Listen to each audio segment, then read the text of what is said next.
Today we're going to learn about a Polish football club. This is Lech Poznań.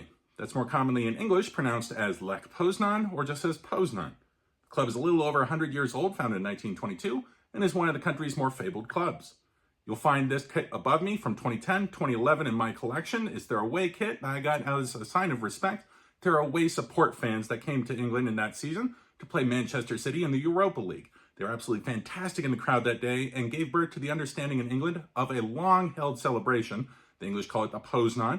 It's generally called a Grek, and we're going to talk about that in a second here. One of the most common nicknames you're going to have for this club is Kolejarz, which means the railway men. That's off of the roots and the club culture founded with the railway system and railway workers in Poland. This kit from that time, their away kit, is a very sweet one in my opinion. It's really good, stretchable, and fine fabric. Puma was really nailing it with their jerseys back then. Horizontal white bar across the front of it that feeds into the white bars across the end of the sleeves. Otherwise, a dark blue across here. That Manchester City away game they had that year, they wore their home kit, not this one, but I really liked it, so that's why I grabbed it. Let's talk about success for this club. They've won the top league, or the Ekstraklasa, in Poland 8 different times, making them the 5th most successful club in the country. They had their best period of success in the league in the early 90s, where they won it 3 different times, with their latest title coming in 2022.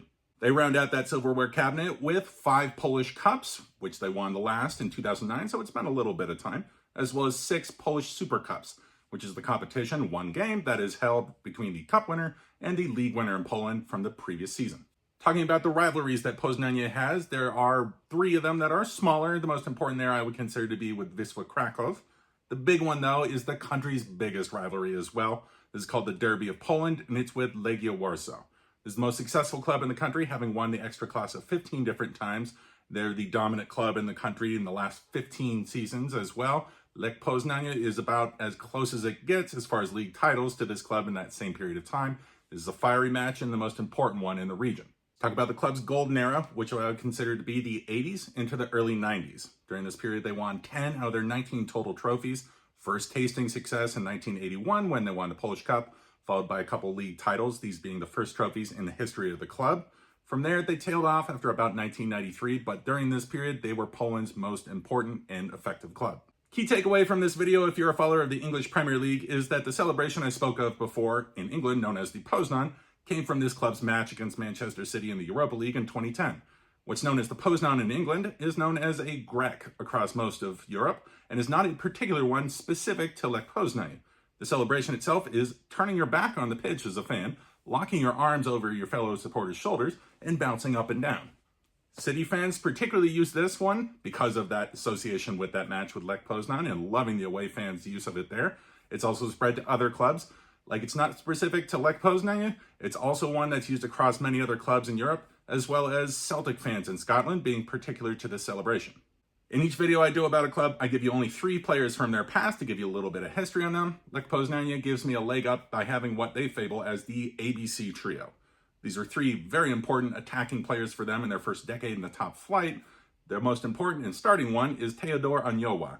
He was attacker for them, nicknamed the Devil. He scored 141 goals in the league for them and is arguably the greatest player in the history of the club. The B and the C in the ABC trio are filled out by Edmund Białas and Henryk Czapczyk. Along with Anioła, these 3 made up an attacking trident that was impressive for this club's history as well as just in general in Polish football. The concept of the acronym for 3 incredible attacking talents at a club that play really well together has gone on to other clubs, with the most famed one from this century being Barcelona's MSN line, which was Messi, Luis Suarez, and Neymar. Those are 3. I'm going to break my tradition to give you 2 more here. The first being from that golden era, an important man, Krzysztof Pawlak. He was a defender for the club, long-standing player for them during that era, and one that goes down in club lore. And finally, arguably the greatest Polish striker and Polish player of all time, Robert Lewandowski, played for the club for 3 seasons before moving to Borussia Dortmund, where we mentioned him as a player in a video a couple weeks back, and then Bayern Munich, and currently at Barcelona. One of the best strikers in the sport in general this century, played here between 2008 and 2010, helping to lead them to their first league title in 17 years in 2010. Let's help you get to know their current squad with 3 players here, first being one of their left wingers, Christopher Veld. He's also given the nickname at times Vildinho in the Brazilian style. He's been an important part of their attacking strategy since coming to the club in 2022. Second man to mention is Antonio Milic, and I bring up the Croatian center back because he's an important part of the defensive leadership that's helping to solidify what have been a couple frailties for the club, which have been defending from corner kicks this season, and he's one that's an important man in solving those problems. And finally, Mikael Isak. He's the club's captain, and the Swedish striker is one of their most important goal-scoring threats, along with Christopher Velt. That's your rundown on Lech Poznań, our second Polish club and first one in a while that we've talked about on the channel.